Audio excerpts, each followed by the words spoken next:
Kita kali ini akan bincang-bincang dari perwakilan dari Dinas Kesehatan. Bega, gimana nih kabarnya? Sehat? Ya, puji Tuhan sehat. Oke. Nah, ngomong-ngomong tentang vaksinasi nih Bu, sejauh ini di Provinsi Kalimantan Tengah sendiri sudah sejauh mana sih Bu vaksinasi kita? Jadi begini, kita ada dua hal ya. Pertama ada yang di balik layar, kemudian ada yang di depan layar. Benar. Nah, gudang farmasi sendiri di sini saya dan tim teman-teman itu berada di balik layar. Oke. Sebagai penunjang. Tetapi meskipun kita di balik layar, peran kita juga tidak kalah penting dari teman-teman. Vital juga gitu, benar-benar. Karena selain kita mengelola vaksin, kita juga menjaga ketersediaan vaksin, terus dari segi kualitas dan kuantitas. Betul. Jadi tugas kita adalah mendukung teman-teman yang di depan layar sehingga program vaksinasi dapat berjalan dengan lancar.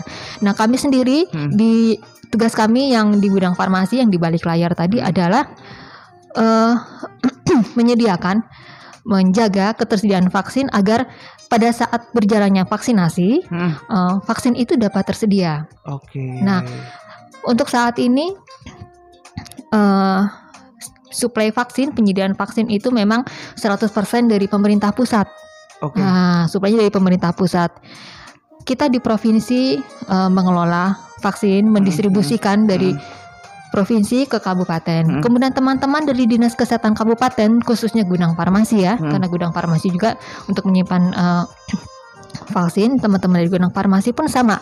Mereka mendistribusikannya ke puskesmas dan fasilitas kesehatan atau sentra vaksinasi ya. Nanti pada saat pelaksanaan vaksinasi, nah itu tugasnya dari Dinas Kesehatan Kabupaten. Oke. Jadi seperti itu. Jadi itu tadi memang vaksinasi sendiri adalah kebijakan dari pemerintah pusat dulu, yang mana itu dilaksanakan oleh pemerintah daerah, provinsi, dan juga kabupaten. Nah, tadi kita sempat disinggung sedikit tentang distribusi. Itu sebenarnya kalau kita ulas lebih dalam step by stepnya gimana sih Bu untuk distribusi obat dan vaksinnya itu sendiri sehingga akhirnya sampai ke masyarakat?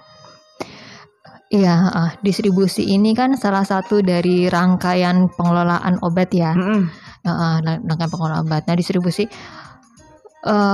untuk vaksin memang berbeda dengan untuk obat biasa. Kalau untuk obat kita secara packing, kemudian armada yang digunakan pun seperti yang sehari-hari kita kayak mobil tanpa berpendingin ya untuk obat. Betul. Jadi karena obat itu suhunya tidak spesial, tidak khusus seperti vaksin. Nah, untuk vaksin sendiri kita punya SOP-nya juga. SOP bagaimana distribusi vaksin itu menggunakan kemasan khusus. Kemudian kita jaga suhunya. Saat ini untuk vaksin COVID-19 sendiri ada ada dua jenis. Ada yang tidak tahan beku, ada yang tahan suhu dingin 2-8. Ini yang untuk vaksin.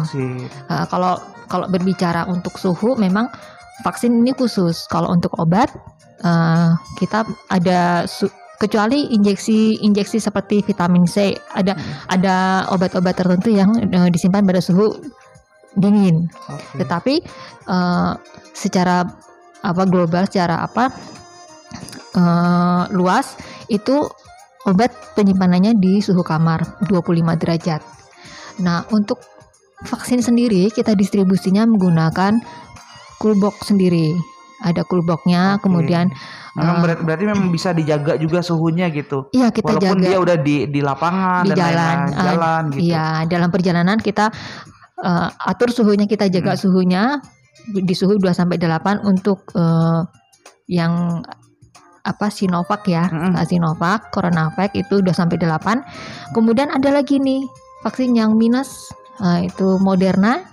Kemarin barusan kita distribusi juga. Moderna itu suhunya -15. -15 derajat Celcius. -15 minimal.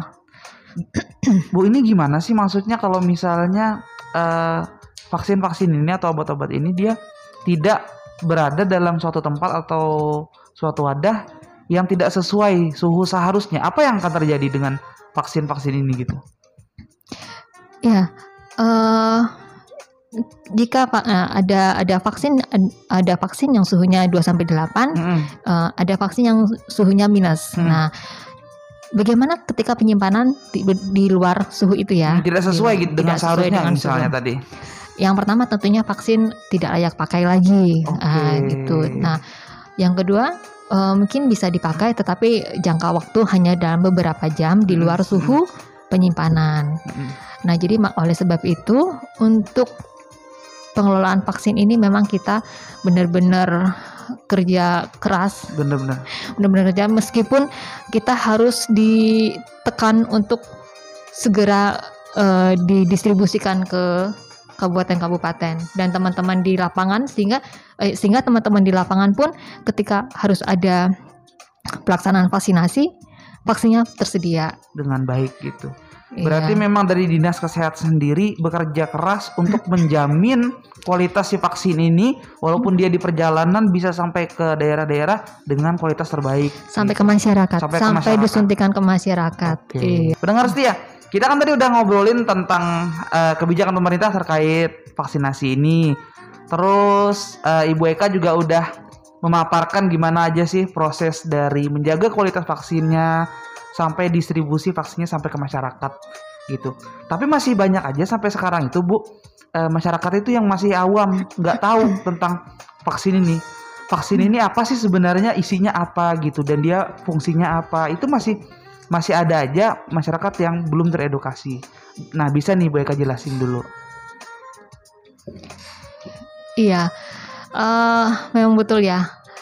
Jangankan di masyarakat, bahkan di orang kesehatan pun masih ada yang beberapa belum percaya ya dengan vaksin. Iya. Apalagi masyarakat gitu. Apalagi masyarakat memang. Iya. Sebenarnya jangan takut. Vaksin ini kan suatu zat untuk membentuk kekebalan tubuh. Benar. Untuk kekebalan tubuh. Jadi yang setelah disuntik vaksin, setelah mendapatkan vaksinasi COVID itu diharapkan imun terbentuk sehingga ketika kita tidak mengharapkan terpapar ya. Nah, ketika terpapar COVID, kita sudah punya imun sehingga kita lebih kuat untuk menghadapi serangan virus di tubuh. Jadi imun kita dengan vaksin ini diharapkannya menjadi lebih bagus, lebih kuat, lebih tangguh. Iya, gitu seperti itu. Tapi ada juga nih Bu, sebagian masyarakat sedikit lah paling kadang berpikir kalau kita udah vaksin itu katanya bakal kebal dari COVID Bu. Nah, gimana kalau yang kayak gini? Benar nggak tuh? Sebenarnya belum sampai ke situ ya, karena tergantung imun tubuh juga, tergantung kekuatan tubuh juga. Mungkin memang benar ada yang imunnya lebih kuat sehingga benar-benar tidak terpapar, tidak meskipun ada berdekatan dengan pasien COVID seperti itu, dia tetap kuat, tetap mampu menangkal virus masuk ke tubuhnya. Tapi itu saya belum ini ya, sependek pengetahuan saya belum ada sih seperti itu. Dan ada aja tuh yang berpikir kayak gini Bu, ketika dia udah vaksin merasa kebal dari COVID, dia kemana-mana malas pakai masker lagi, jalan terus. Nah, itu tindakan yang bijak nggak nih? Nah, itu dia. Seperti yang dicanangkan juga, seperti yang digadang-gadang oleh pemerintah, meskipun sudah disuntik, divaksinasi lah gitu, tetap perlu memakai masker. Karena begini, kita ini kan program pemerintah ini nantinya akan mencapai 2 juta per hari masyarakat yang divaksin, 2 juta per hari. Sehingga diharapkan ketika 70% masyarakat itu sudah 70% suatu daerah itu sudah vaksinasinya tercapai, kita bisa membuka masker. Jadi 30% itu kita kejar untuk vaksinasi ya. Berarti sampai sejauh ini berapa persen sudah kita buka, kalau boleh tahu? Berapa persennya saya nggak hafal ya. Tetapi untuk saat ini Kalteng itu urutan kedua. Urutan terbanyak ya. Iya, urutan kedua jumlah vaksinasi, jumlah peserta yang divaksin, masyarakat divaksin di seluruh Indonesia. Kita cukup apresiasi juga untuk antusiasme dari masyarakat. Iya, luar biasa, dan ini juga benar-benar bantuan banyak pihak, dari kepolisian, dari TNI, dari organisasi-organisasi masyarakat yang lain yang mendukung vaksinasi. Betul. Karena selain yang memang udah percaya dan mau aja divaksin, tapi kadang-kadang dia males. Ini ada yang percaya, ada yang percaya. Nah, yang percaya ini kadang-kadang problemnya dia males ngantri, malas daftar, malas apa. Betul. Maksudnya ini kan vaksin udah disediain gratis gitu. Untuk kesehatan kalian juga. Jadi masa sih cuman daftar ngantri aja nggak mau gitu, terlalu berlebihan sih. Iya, betul. Kan itu buat kalian gitu maksudnya. Nah, itu oleh sebab itu saat ini untuk mengantisipasi yang seperti itu, maka sekarang kan banyak yang instansi-instansi yang mewajibkan syarat untuk apapun itu dengan menunjukkan kartu vaksin ya. Iya. Nah, itu salah satunya juga cara yang ditempuh agar yang seperti itu bisa ikut divaksin, bisa gerak gitu. Soalnya dia kalau misalnya nggak vaksin nggak bisa berinteraksi nanti, nggak bisa berurusan juga. Iya, gitu. Nah itu dia. Ayo, jangan males. Saya kebetulan baru kemarin vaksin, Bu. Oh ya, vaksin akhirnya, apa dapatnya? Nggak tahu, dari Poltekkes. Nggak baca persisnya, tapi barusan. Untuk vaksin keduanya? Vaksin pertama, vaksin keduanya tanggal 7 bulan depan. Berarti 1 bulan ya. 1 bulan. Oke, iya. Jadi ya senang aja gitu akhirnya bisa gitu. Terus gimana? Bisa diceritakan nih rasanya seperti apa setelah divaksin? Nah, kalau orang mungkin efeknya beda-beda ya Bu ya. Kalau saya pribadi cuman agak apa sih kalau bahasa kita tuh singkal gitu. Iya, Bu. singkal. Iya. Ya, dia agak singkal aja sih, nggak ada. Pegel ya. Kayak pegel gitu. Di area bekas suntik. Betul. Area bekas suntik, iya betul. Saya kira nih bentar aja paling, tapi sampai malam pas pengen tidur pas agak nindi masih terasa. Oh iya, iya memang itu salah satu adalah efek sampingnya. Efek samping yang terbesar adalah memang pegel ya, pegel di area suntik. Itu memang sering terjadi, tapi itu tidak masalah sih, tidak apa, bisa dikompres dengan air hangat, bisa seperti itu. Ada yang demam, tapi demam juga jarang ya. Kecuali ada satu yang dapat Moderna. Moderna itu iya, dia kipinya demam. Oke.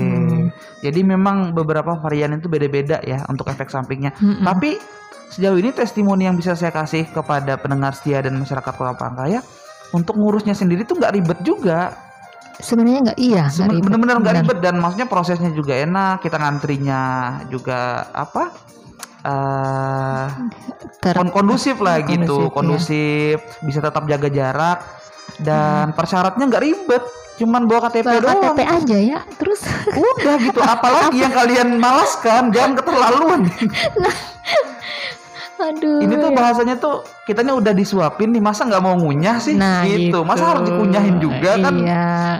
Oke, ayo semua yang belum vaksin ya harus. Apalagi sekarang ini sudah ada nih vaksin yang untuk anak umur 12 tahun sampai 17 tahun di sekolah-sekolah. Sekarang sedang digencar-gencarnya juga nih untuk anak sekolah. Nah kemarin itu kebetulan saya kan ada juga tuh berbarengan, tapi beda tuh sama yang adik-adik yang remaja-remaja juga. Tapi beda tempat gitu. Nah terus pas kita udah sampai sana kan ada yang ngisi nomor HP dan lain-lain. Terus dicek kan sama Piker kalau nggak salah. Piker, iya. Piker, nah katanya nomor HP-nya aktif nggak? Kalau WA sih bisa, tapi kayaknya kalau SMS udah mati sih Mbak, kata saya. Oh nggak apa-apa Mas katanya. Sekarang ada yang namanya aplikasi Peduli Lindungi. Jadi kita bisa milih untuk masukin email kita. Jadi nanti informasinya dikirim lewat email. Banyak banget kemudahannya gitu. Memang pemerintah memang benar-benar fokus banget untuk agar masyarakat Indonesia semua bisa tervaksinasi. Betul. Jadi kalian cukup dengan install aplikasi Peduli Lindungi, bisa ada pilihannya, bisa pakai nomor HP atau email. Kalau sejauh yang saya ikuti tadi. Iya, betul. Nah, untuk efek samping sendiri itu kan berbeda-beda nih, kata Bu Eka tadi. Untuk penanganannya gimana aja nih Bu? Misalnya kalau yang kayak saya kan yang agak pegel, itu paling dikompres atau enggak dibiarin aja. Intinya nggak mengganggu aktivitas sama sekali sih kalau menurut saya. Nah kalau yang demam tadi itu diapain Bu? kitanya ngapain gitu. Nanti takutnya ada masyarakat yang langsung panik. Nah, gimana tuh Bu? Iya, untuk efek samping kalau masih bisa efek samping ringan, efek samping ringan masih bisa diatasi dengan kita perlakuan aja sih, nggak usah minum obat juga. Kalau masih bisa ditahan, ya nggak usah minum obat dulu.